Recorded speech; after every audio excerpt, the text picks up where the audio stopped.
'99 Toyota Corolla was on Facebook Marketplace 3 weeks before all this happened.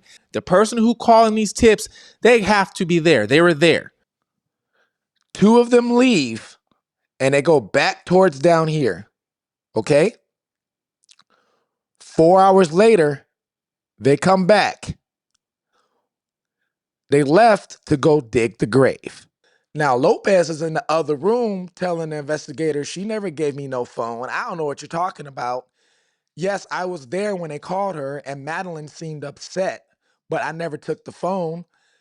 And then Lopez, who has an Apple phone, gave it to the detective, said, here, look through my phone, like she has nothing to hide, right?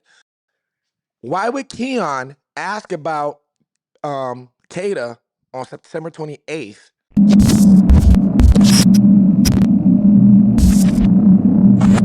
This is Fugitive TV, and I am your host, Ray Marcel. Excuse me, I'm a little under the weather, so my voice is a little different. But what we're going to do today is I had a video that I uploaded last night on YouTube explaining the full court documents, the affidavit with the timeline and everything, and they took it down. It got removed. So what I'm going to do today is I'm going to give you guys the exact timeline, right? And I'm going to shorten it for you. But at the same time, I'm going to connect all these little dots, all these puzzles. We're going to connect it together, okay? Once they're connected, we might be able to solve this crime and figure out exactly what happened, because there was little breadcrumbs and little clues that's been thrown into each piece of evidence that we've been given, but a lot of people have overlooked it. And if you look at all my old videos, I didn't. I kind of showed you those little breadcrumbs. So I'm going to put them all together, and I'm going to tell you why I think Kada Scott was unalived and exactly what happened to her. Now, before we get into it, I'm going to tell you a little bit and briefly run down of why my perspective is a little bit different than everybody else's. The reason why this is a fugitive TV. I was once a fugitive on the run. I ran for 15 years. I lived in different countries. I was living under different names. I escaped jail. I did a lot, okay? And why I did that, I was actually opening up businesses. I was doing a lot of things. I went to school, got a degree, and then I decided to turn myself in. But even before I went on the run, I was doing jail time. I went to prison, and I got to spend a lot of time with people who were committing a bunch of crimes, pretty much the underworld people. And I got to figure out how they think, how they look at the world, and what their perspective is. So when I look at these crimes and these cases, I try and put myself in that individual's mindset, because for me, it's a little easy because I've been around them for a long time. I lived with them. I had them in my cell for 24 hours a day, talking to them for breakfast, lunch, and dinner. So I kind of realized what type of people they are. So it's a little easy for me to see what they're seeing. And that might be why my perspective or my details are a little different than what the other person might say. Now that you know that, let's get into the Kada Scott thing, all right? Now, we all know Kada Scott was picked up October 4th at night. She never finished her shift. But all of this started, and I want you to remember this date. It's very important. It started September 28th. That's when it started, because that's when Keon first texted Kada and text her from a Text Now app.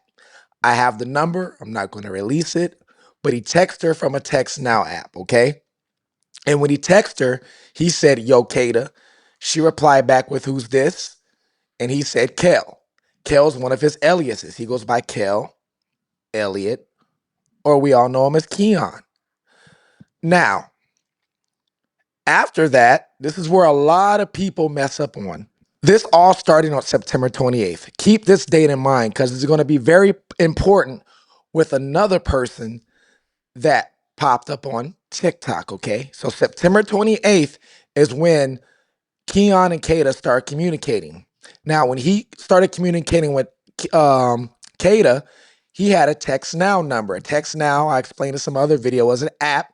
You could download that on your phone. I actually have Text Now on my phone. You could download it on your phone and it'll give you a new number and you can use it to text people. You can even use it to call or video people, okay? So that's when it all started. On October 2nd is when they're giving us a text message, okay? Now, on these court docs, you have to remember they probably are not putting everything in here. There's some things that are going to be left out in case it has to go to trial, all right? Now, on October 2nd, the account messaged, "Yo, Kada, this my new number." And then she replied back with, "Who's this?" And then he identified himself as Kel, who was AKA Keon.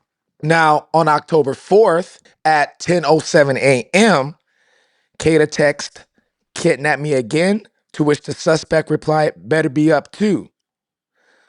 And then it was followed by plans to meet later that night. Their last exchange was at 10:09 p.m. CM, call me when you're here, right? So a lot of people are fussing over this "kidnap me again." Now, the "kidnap me again" could be a couple things. It could be as in like, "Come rescue me again," like you did before. Now, with her saying again, the key word again, that means she knows him. He's not some stranger. She knows who he is. Obviously, he knows her. Now, my question is, if they talked again or talked before, right? Why is he texting her from a Text Now number or communicating with her from a Text Now number since September 28th? Why is he saying this is my new number? Keep that in mind, all right? So October 3rd, we all know, is when he stole that car. The car was a 2008 Hyundai Accent. It's black.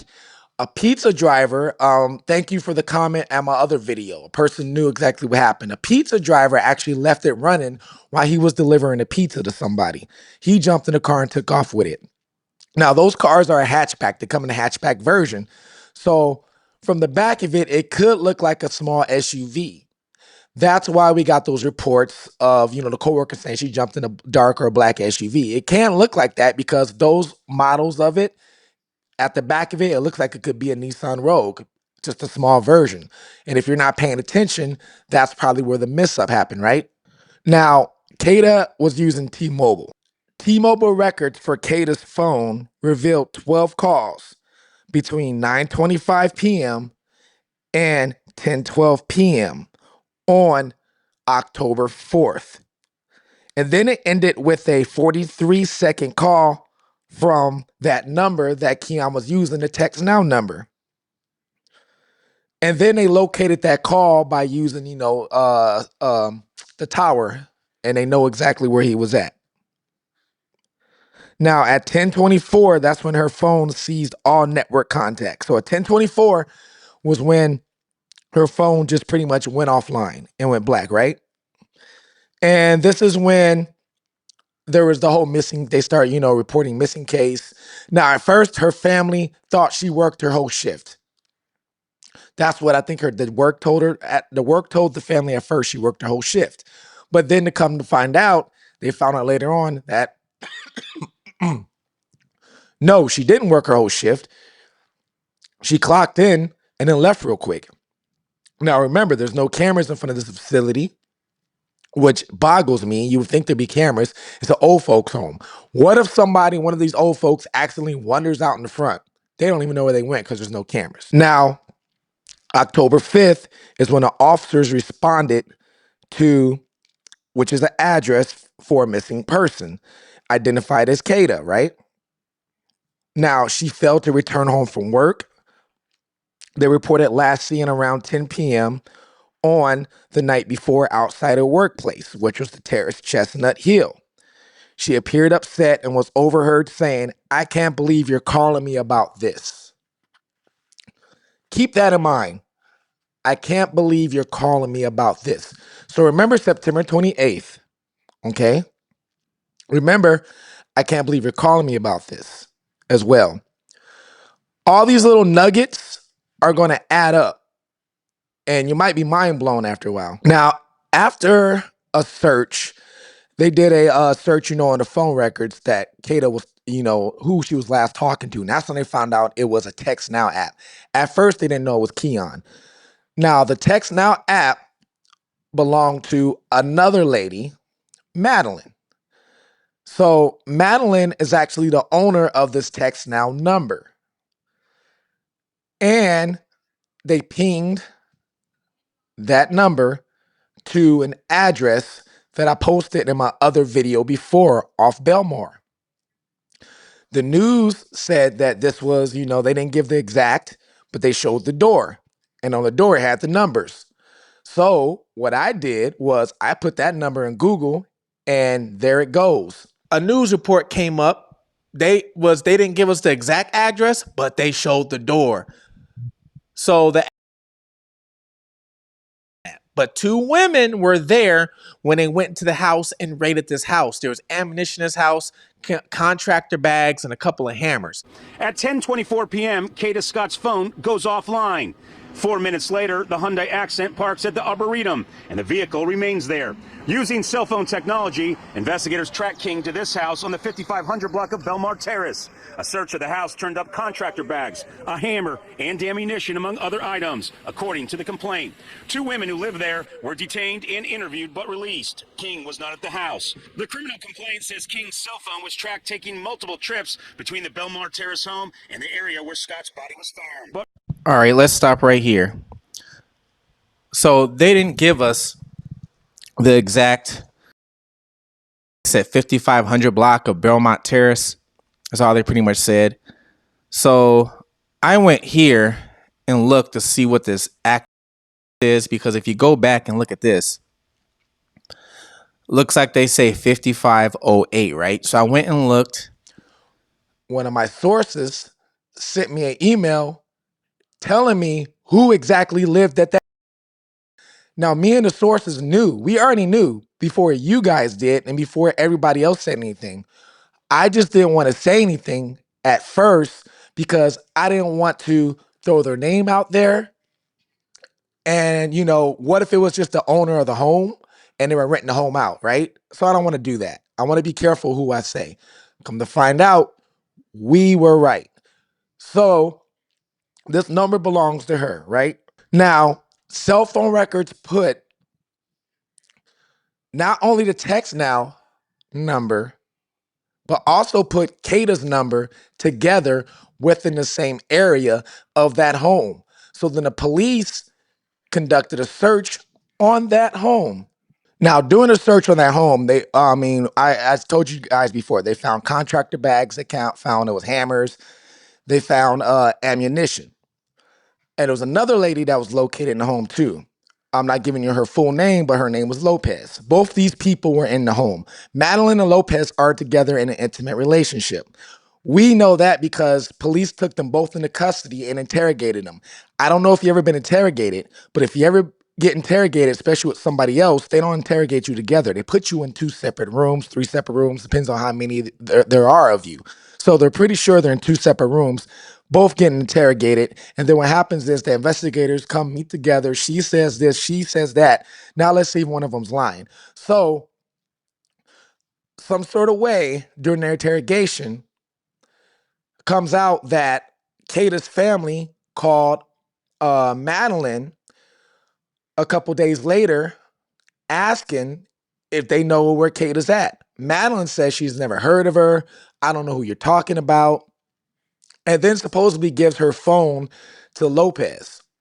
Now, Lopez is in the other room telling the investigator, she never gave me no phone. I don't know what you're talking about. Yes, I was there when they called her, and Madeline seemed upset, but I never took the phone.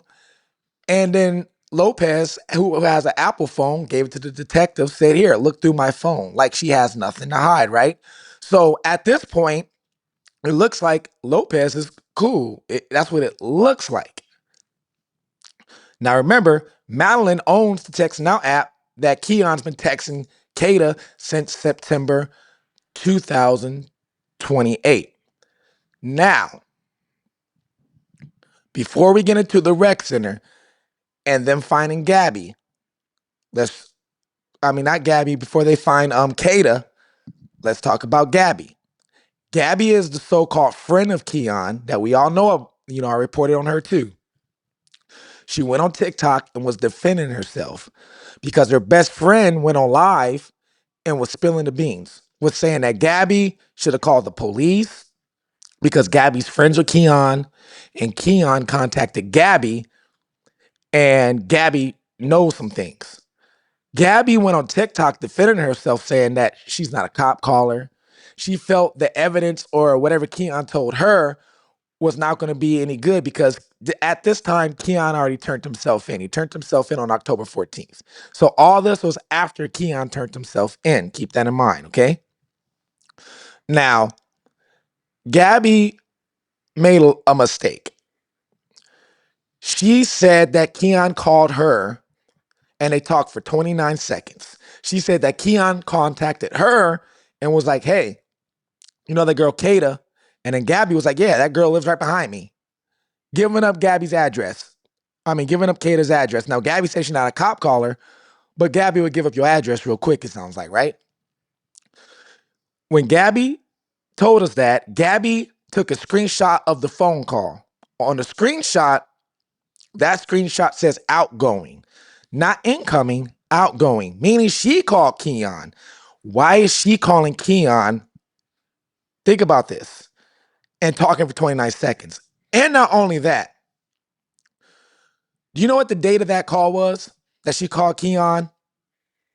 The same date Keon started talking to Gabby on that text now number. September 28th was that 29-second call that Gabby made to Keon. If you go on TikTok right now and you try and find the original video, the original one, because right now, remember she deleted her videos. All of the videos have people reposting it, but what people did was they messed it all up. People reposted the video, but they put their own captions on the best parts, which was the date and time. Okay? I just remember because I pay attention to detail. And not only that, a couple people commented about that date too. So why would Keon ask about Kada on September 28th and then start calling Kada from a text now number on September 28th, even though they talked before? But he's talking to Gabby on his regular phone.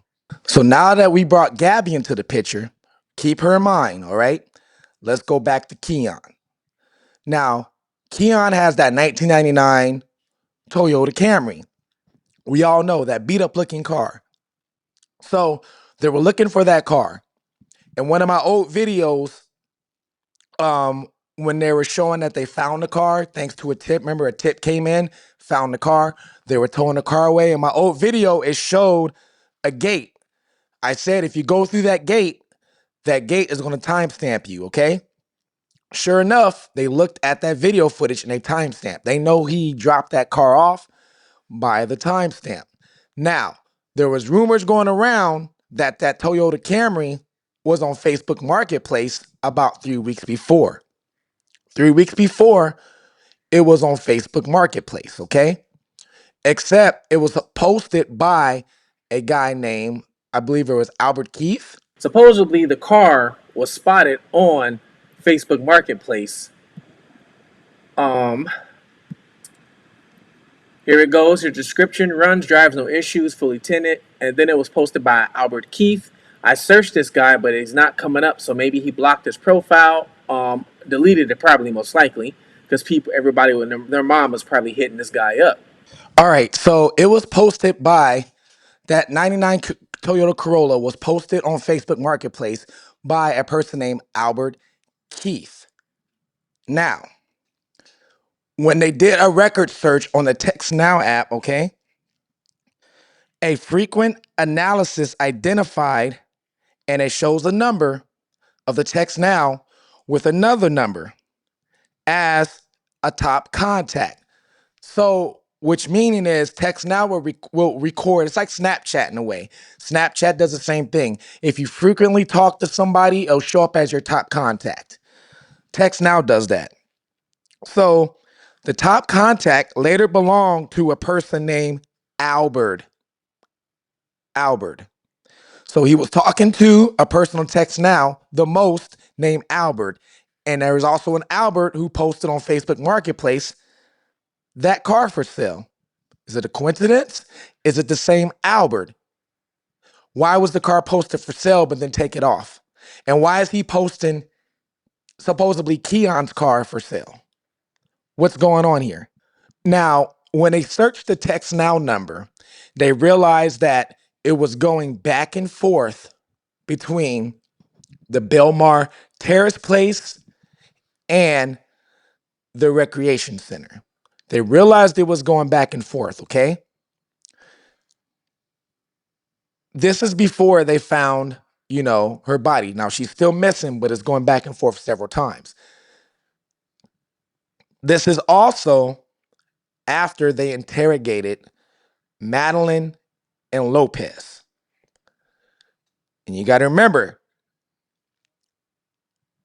they're looking for the 99 Toyota Corolla, right? Now, on October 6th, they were already looking for this car. They just didn't tell us. October 6th, they were looking for this car. And what happened was that car was flagged. That tag was flagged, meaning anytime that plate goes through a toll, it passes a traffic cam, it's going to alert authorities. So for you guys that don't know this, if your car ever gets flagged, when you pass any of these cameras that's operated by the government or the city, like those traffic cameras, is going to alert the authorities. So he's driving the car, and what happened? It popped up as an alert. Now, on that same day, the police see it pops up, they hunt him down, and then they pull him over. Now, in the court docs, they don't say what they pull him over for. They don't say any questions that asked or anything like that. I know what they pulled him over for. They pulled him over to see if that was Keon or not. They pulled him over to see if his phone pings to the exact location they pull him over. And on the court docs, that's exactly what happened. His phone was pinged to the exact location they pulled him over for. Police will do this to you. This happened with the guy in Utah. What was his name? I think Brian Kohlberger, the one who unalived those 4 or 5 students in Utah. I don't know if you followed that case, but it was very similar what happened to him. They had him on his radar. He drove from, I believe it was like Oregon, all the way to his parents' house in like Iowa or some other state. I don't remember. But state troopers pulled him over on the way to his parents' house and let him go. They pulled him over for a routine traffic stop just to see if it was him, because they already had the cell phone records. And then after they let him go, he went back to his parents' house, and then they saw where he was at and started searching through his trash to get the DNA evidence. They will do this to you, and you won't even know it, all right? When the police pull him over, they know that they pulled him over twice before. They pulled him over on October 1st and on October 2nd. So they pulled him over 2 days and 1 day before he stole the car. All right? 3 days and 2 days before he disappeared with Kada. And the kicker is when they pulled him over on the 1st, Lopez was in the car. Lopez is the one that said, Madeline didn't give me the phone. So that means Keon and Lopez know each other. And if Lopez and Madeline are together, they all three know each other. Keon's phone is going back and forth to that house. They all know each other. So I'm wondering if this is some sort of a trap house, a house where Keon keeps certain things, or they keep certain things. He's using this house and using these 2 girls for some reason. But what is he using them for? Because Gabby came out and spilled the beans. He said that he was the neighborhood pharmacist. So if he's the neighborhood pharmacist, how big of a pharmaceutical does he have? Who is he serving? Is he the plug, or is he the little man under the plug getting certain things? So keep this in mind. Remember, he is the neighborhood pharmaceutical. Remember that. Remember September 28th. Now, at this time, after Keon turns himself in, we still don't know what happened with Kada, right? But I find out Gabby has a record herself. Gabby has a record of harassing, making terroristic threats, and there was a couple other charges on top of that. She also had a co-defendant. The co-defendant had the exact same charges back in April, okay? They both had these charges. Now, like I told you in the beginning, Gabby's not innocent, you guys. She's definitely not innocent. I already had my doubts about her, and a lot of you guys did too. Now, check this out.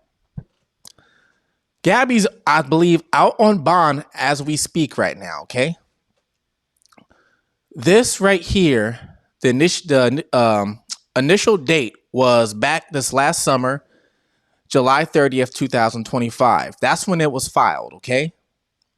It was filed July 30th, 2025. Now, let's look at this here. Her co-defendant is Dante Murray.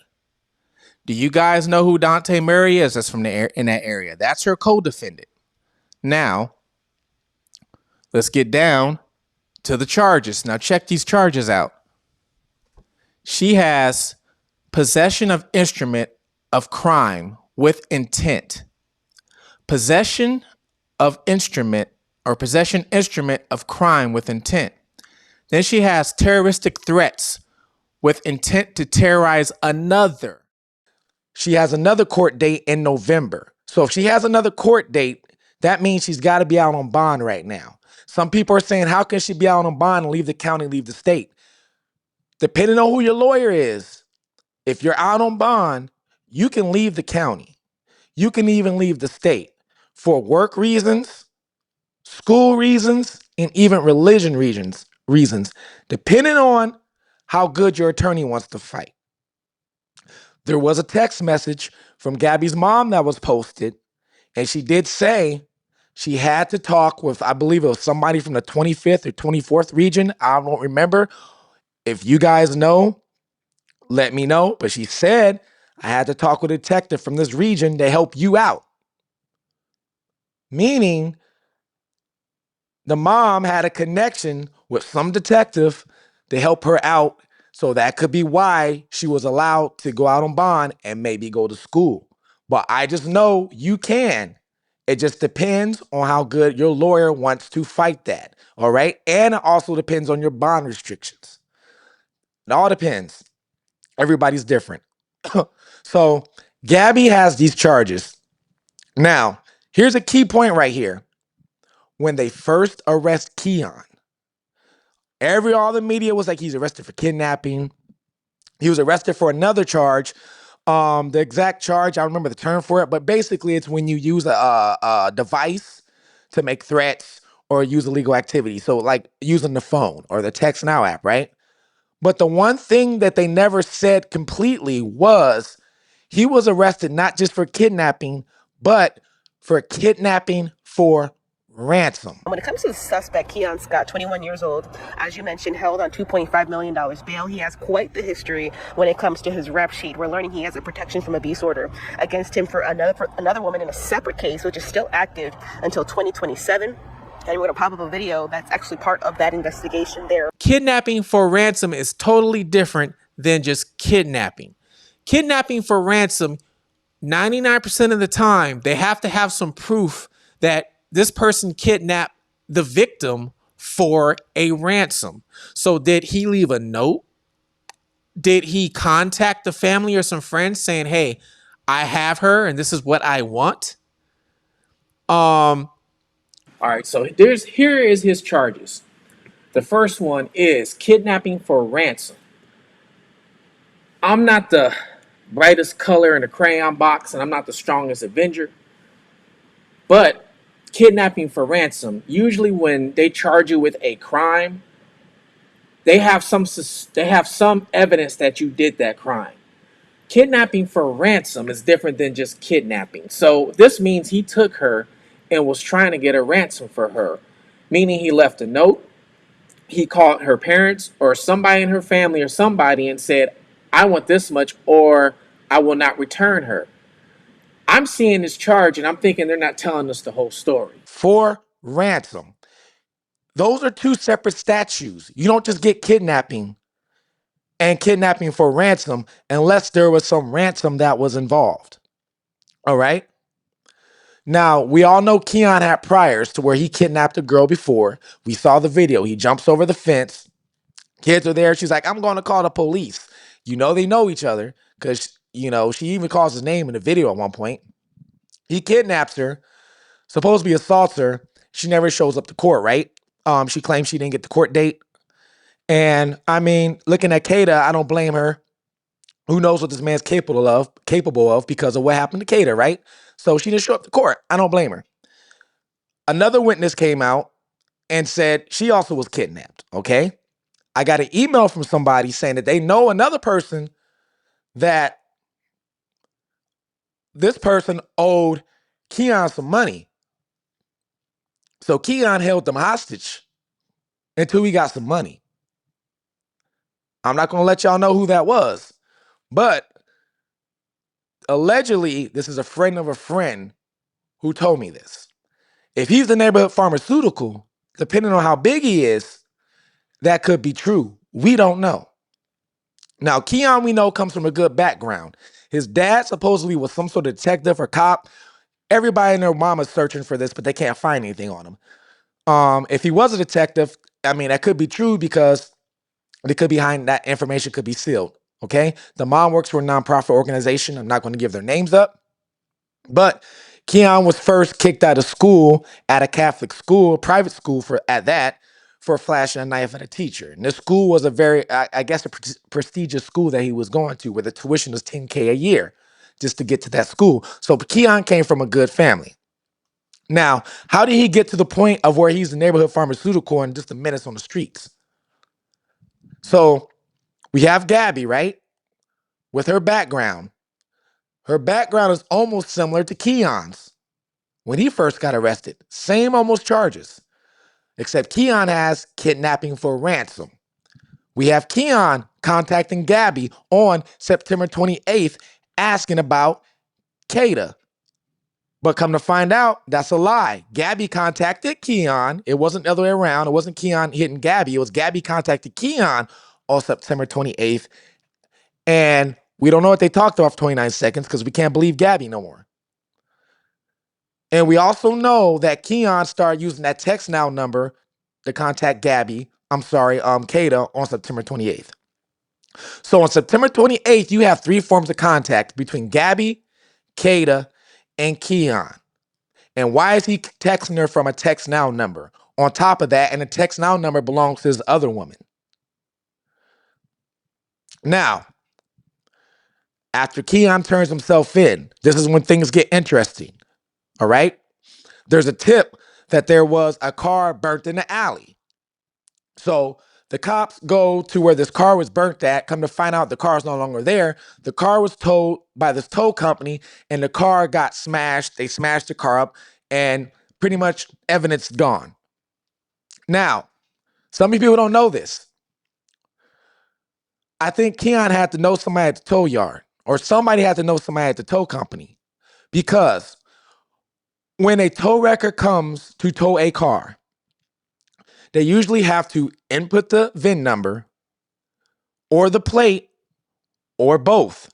And the reason why they do this is because let's say you walk out of Walgreens right now and your car is gone because you parked in a bad spot and it got towed or it got repoed and it got towed, whatever it is.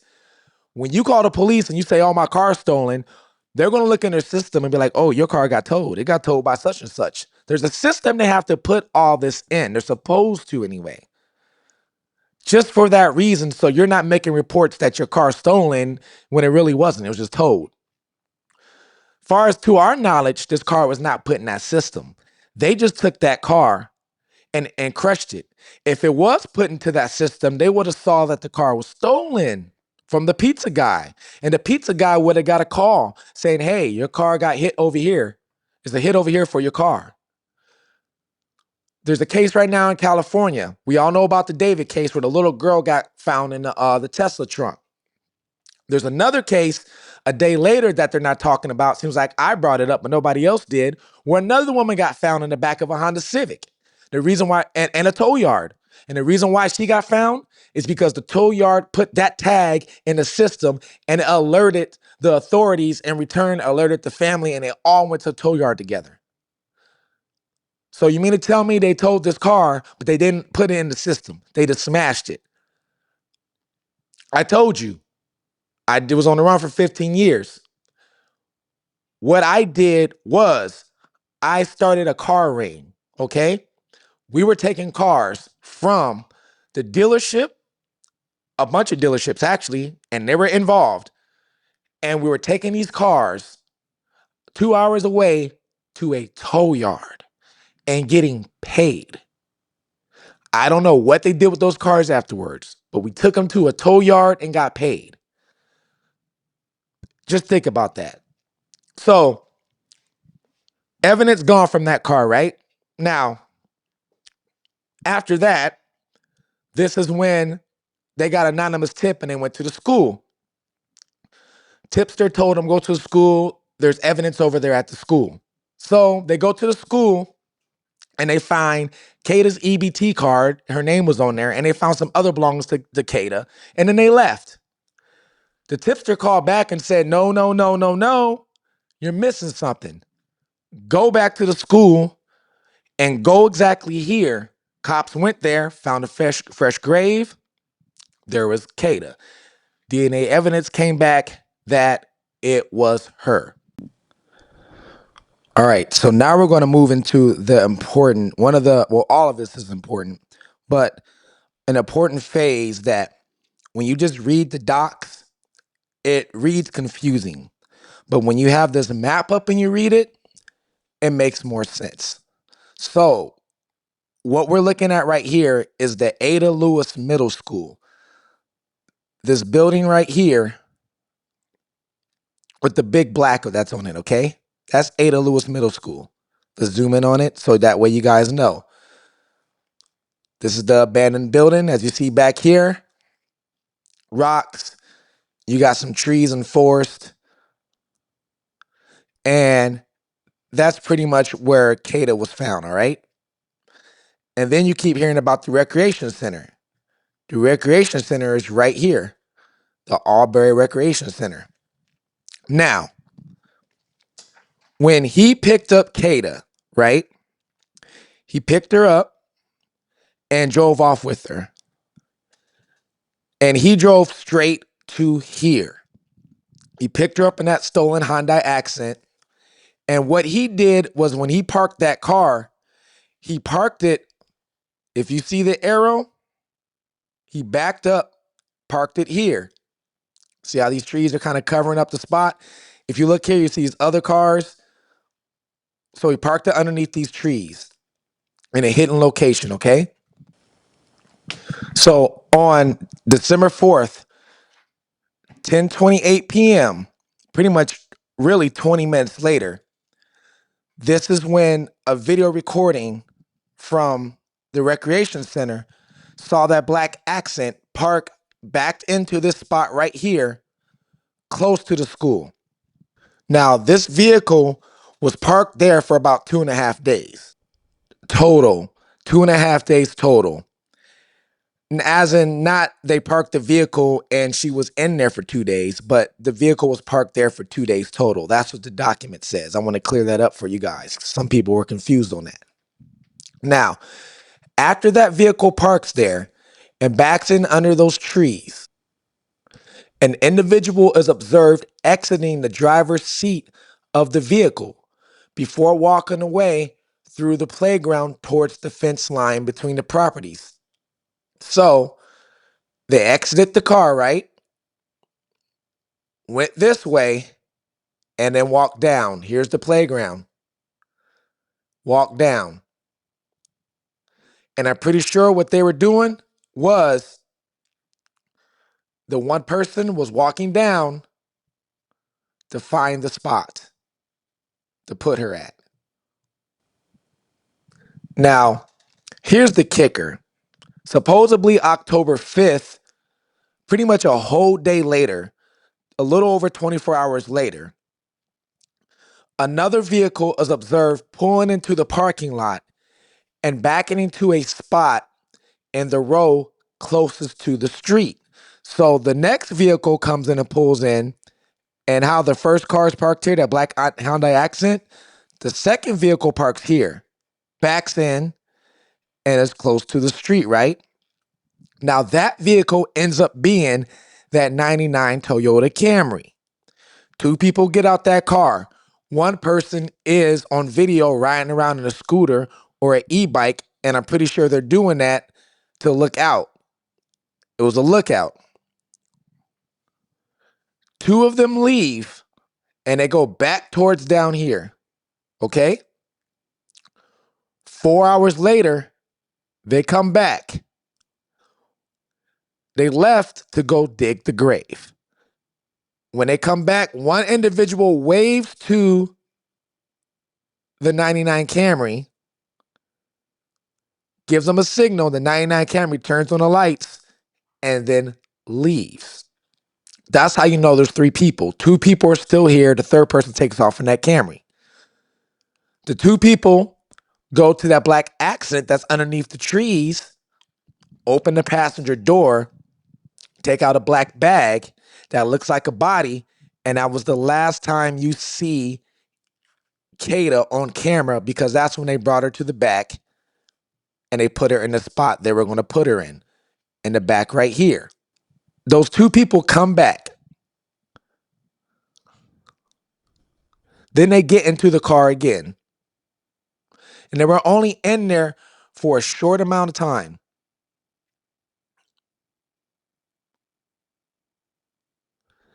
It says about a minute and a half later, and then they exit and they go back to the playground area again. That's the last time you see of these two, okay? 2 days later, October 7th at 2:48 a.m., once again, around 3 in the morning, an individual is observed running from off camera from the playground area, entering the driver's seat of that car and driving off with that. And that's when that car goes to where it's at and gets set on fire. So these individuals, what they were doing was they were cutting through here, okay? Cutting through the field. I don't know if they were going this way towards Stinton Ave, or they were going this way in the neighborhoods towards the Aubrey Manor Apartments. Could be possible. You could know somebody right here. Or if they had another car parked over here somewhere at Pet Boys, Checkers, KFC, Dunkin' Donuts, the library. They could have another car parked somewhere, and that was where they left. There's even this high school right here, West Oak Lane Charter School. All right, so now you guys got this timeline of events that you could picture in your head, okay? You have the dates. Why did he first start talking to her on the 28th from a fake number, pretty much? Why did Gabby contact him and talk to Kada on the same date? Why was his charge originally kidnapping for ransom? Why did they also go to that house and search that house first? We know that reason because her phone pinged to that house. Why was Keon using Madeline's text now number? People, this was premeditated a long time ago. This didn't just happen. It wasn't just a fluke. He didn't just decide to do this the day before and steal that car or that night. He predetermined what he was going to do even prior to September 28th. We don't know how long, but he was already going to do this, okay? But why was he going to do this? Some people are speculating that it was some sort of love romantic, that maybe Gabby was jealous because Gabby and Keon were more than just friends, come to find out. And then supposedly Keon was asking about Gabby. But come to find, asking about Kada, but come to find out, Gabby was calling Keon. We still don't know exactly what they're talking about because we can't take Gabby's word for it, right? Now, we know that Kada, she passed away from, he pulled out his weapon and bang to the head. That was how she passed away. Did he do it right when he picked her up? I want to know, did the bullet go through and shatter the windshield? Because then it will leave DNA evidence wherever it happened at, if that was the case. We also know that was why he burnt the car and had it smashed, and why I think he knew somebody at the tow yard to come get that car for him, to cover up the evidence, because that is the unaliving scene. Now, some people were speculating that maybe he choked or strangled, and that was how she met her demise. Because some people were speculating that, which I could see, because in the heat of passion, especially if you're jealous, that's what you would think. Now, when I was locked up and I was in prison, I had one cellmate. I had a lot of cellmates, but I had this one guy, and I'll never forget him, okay? One of the smartest people I ever met in my life. He spoke fluent Japanese. He was fluent in Spanish, fluent in Portuguese, another language I can't remember, but he was American. And he was a black guy. He was mixed, half white, half black, same as me. His girl was from Japan, and his kids were half Japanese. He was in there doing life, all right? I was cellmates with him for a little bit. So I spoke with him every day, every night, every morning. Normal guy and very smart, okay? To this day, one of the smartest people I ever met. He was in there for unaliving a woman. And the woman was carrying. He didn't do it with his hands. He pretty much did the same thing that Keon did. He walked up to her right in the head, okay? I didn't know this at first. Some people told me, because you don't ask questions like, hey, what you in here for? But after a while, I found out, and he knew I found out. So we would talk. And I just happened to just ask him one night. I said, hey, you regret what you did? He told me no. He didn't regret it. And he told me why he didn't regret it. He said he had a choice to make. It was either her or his kids and family. He had to make a decision because he was threatened over something he did, and they were going to go take out his kids and family if he didn't go take out this woman who was witness to something else. He said, yeah, it shouldn't happen that way, but he had to make a choice. Which choice would you make? So I sat there, thought about it, and understood. Now, when I think about Keon and what he did to Kada, I just think about, and he did it, and it happened quick. Usually, when a suspect unalives a person, if it's over emotions, usually, they want to let them know why they're doing it, right? Like, oh, you did this to me, or you cheated on me, and you did this, you did this. And that is what can happen, okay?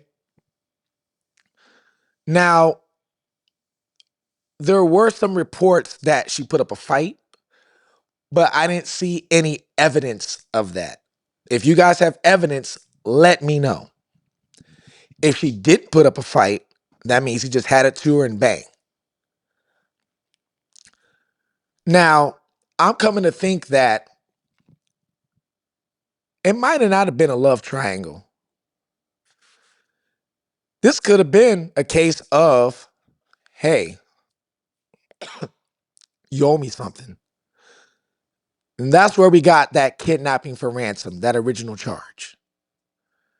She maybe owed him something, or owed somebody something, or somebody in her family, couldn't even have been her, could have owed somebody something. And she could have just been a victim. And it might not have been owing Keon something. It could have been owing somebody else, and then Keon was sent to do what he did. I said from the start when I saw Keon, he looks like one of those street goons that a crash out dummy. When they showed that video of him jumping the fence, first thing I thought of, crash out dummy. You send him to go do your dirty work. That's who Keon is. You send a person like Keon to go do your dirty work. Now, I'm not saying this happened. This is all speculation. And this is what I'm thinking. And the only reason why I'm thinking this is because this man predetermined this back around September 28th. Kada only was working at her job 2 weeks. Kada didn't have a lot of money. And we all know that because they found her EBT card behind the school. And technically, you're supposed to only make a certain amount, work a certain amount of hours. Every state's different, or go to school to get an EBT card. In other words, if you're rich, you're not going to give you one. If that's what you're, showing on paper.